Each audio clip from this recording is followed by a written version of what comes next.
in 1983. There are several of her poems in these anthologies, also an elegy for her by our son Adam Horovitz, who's just published his first proper book. And this is a poem in her handwriting, and it's called Riddle. Let's see if any of you can guess the answer, which she's written upside down.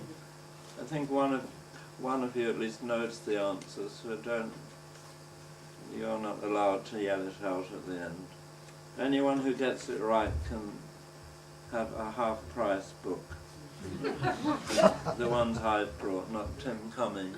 After we finish, we'll be sitting behind the book table there and hoping you'll come, and if you can't afford the full price for mine, you can haggle. And there's Francis's book. I have to ask the full price, but I have to pay it back to Bloodx Books, who published it. Anyway, this is her poem Riddle. I live in light, buried in dark, useless I am, to woman or man.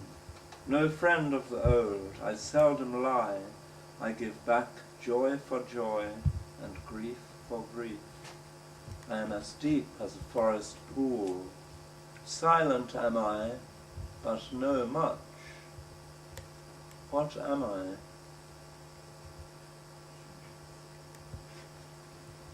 Any guesses? I'll say it again. Yeah, this time we'll... I'll say it again more slowly. Riddle. I live in light, buried in dark, useless I am to woman or man. No friend of the old, I seldom lie. I give back joy for joy, and grief for grief. I am as deep as a forest pool. Silent am I, but know much. What am I? Space? Gardener. None of those three. Well, it could be those, but... Where's that? Anyone else? Your friend. Yes? I said a mirror. You're right.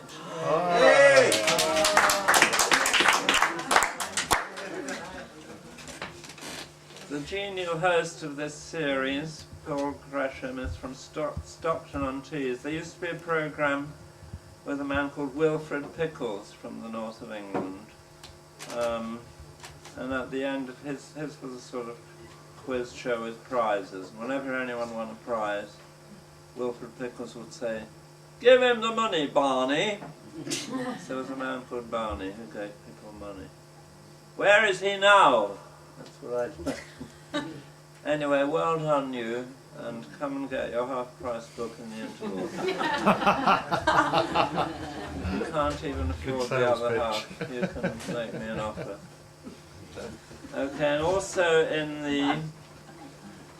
the pop anthology is a poem by another friend who died too young, Jill Neville, who's mainly known as a novelist and not so well known because Richard Neville, who started Oz magazine, became more famous, but Jill, for me anyway, was the smarter sister. She wrote terrific novels like The Love Germ and Last Ferry to Manly, and wrote brilliant poetry that nobody besides me seems to have published. So this is her poem, The Freud's Prayer, which she authorized me to chant in the following way. Our Freud, who art in Highgate, guilt complex be thy name, thy orgasm come in life as it does in dreams. Give us this day our daily neuroses, but forgive us our sadism, as we forgive others their masochism towards us. Lead us not into incest, but deliver us from sublimation. For thine is the ego, the id, and the libido, forever and ever. Amen.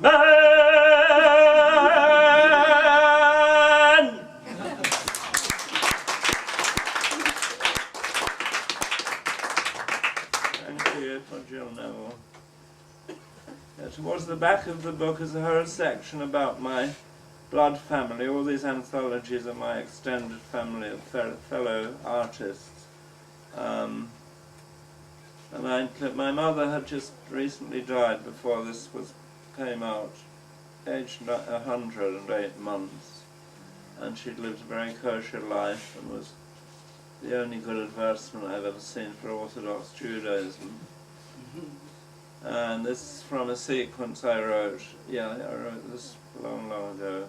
Growing up, all alone in the shop, I am 5 years old. The moon is bright, the leaves bright green. Birds are sleeping, the air is quiet.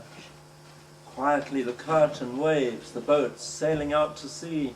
In an early morning, the wind blowing, billowing hard.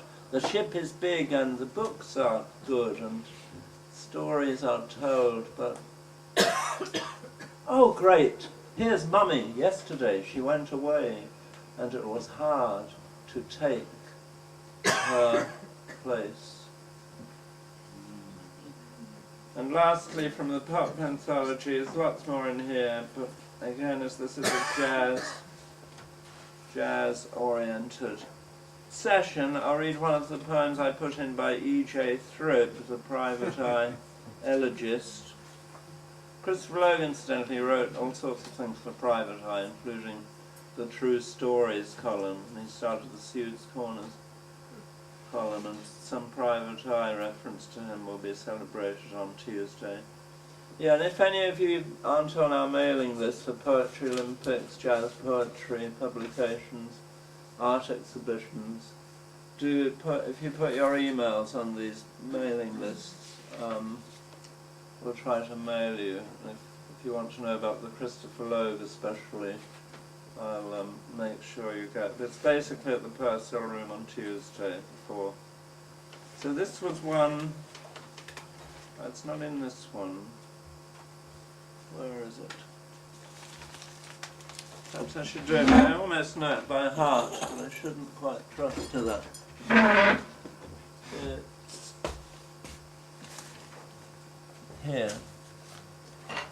It's yet another of these anthologies, POW, Poetry Olympics Weekend. And it's E.J. Thribb, basically, he's always still 17 years old, and he's actually written by a whole lot of people, although perhaps I shouldn't divulge such things. And this was the week both Dizzy Gillespie, the jazz trumpeter, and the Russian dancer, Rudolf Nureyev, died. So this is in memoriam, Dizzy Gillespie and Rudolf Nureyev. And they nearly all begin, so farewell then. So, farewell then, Dizzy Gillespie, famous jazz trumpeter. You were known for your bulging cheeks. Rudolf Nureyev. So, were you?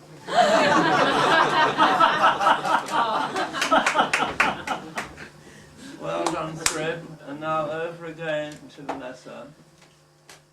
We'll probably do, if you can bear it, another 10 minutes.